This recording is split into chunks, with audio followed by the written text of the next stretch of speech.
We're the only station in a courtroom as this ex-Scoutmaster answers to charges of enticement and exploitation. Good evening, I'm Quinicia Fraser. I'm Rob McCartney. The Boy Scouts cut ties with John Shores last week after learning of the criminal case. Some of the evidence includes a jailhouse phone call between Shores and his wife. KETV Newswatch 7's Abby Peterson joins us with this exclusive from federal court. Abby? Shores attorney Glenn Shapiro says his client's family is standing by him, but that they are shocked. In fact, they were the only people in court today to hear the allegations.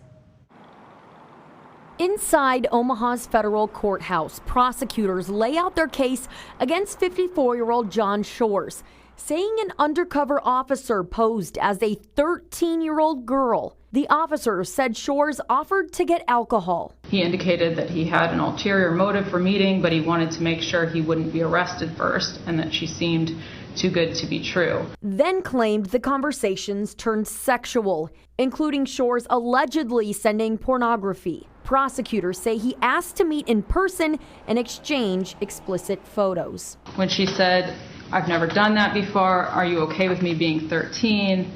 He said, "If you're okay with it, baby, unless you're a policeman trying to trap me." I asked Shores attorney Glenn Shapiro if he wanted to comment on this. He says they want to gather all information first. The government has not had to provide discovery because he's only here on a criminal complaint. He's not been formally indicted, so there's been no disclosure of the evidence. Obviously, I've seen the criminal complaint, the information, but there's more information out there. Shores' wife took the stand Wednesday.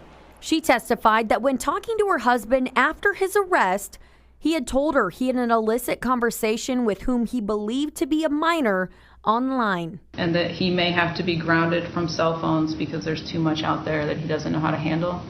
Yes. When prosecutors asked her if she had a conversation with Shores and that she indicated he had an addiction, she replied, possibly. The judge decided John Shores will spend his time before trial at home with GPS tracking after he's released Thursday, but will have no contact with any children, not even his family. I don't want him around any children whatsoever at all, and he's not going to be around his grandkids either at this point. I mean none. Shapiro says he's still pleased with the decision to let his client out. He did not enjoy his time in corrections.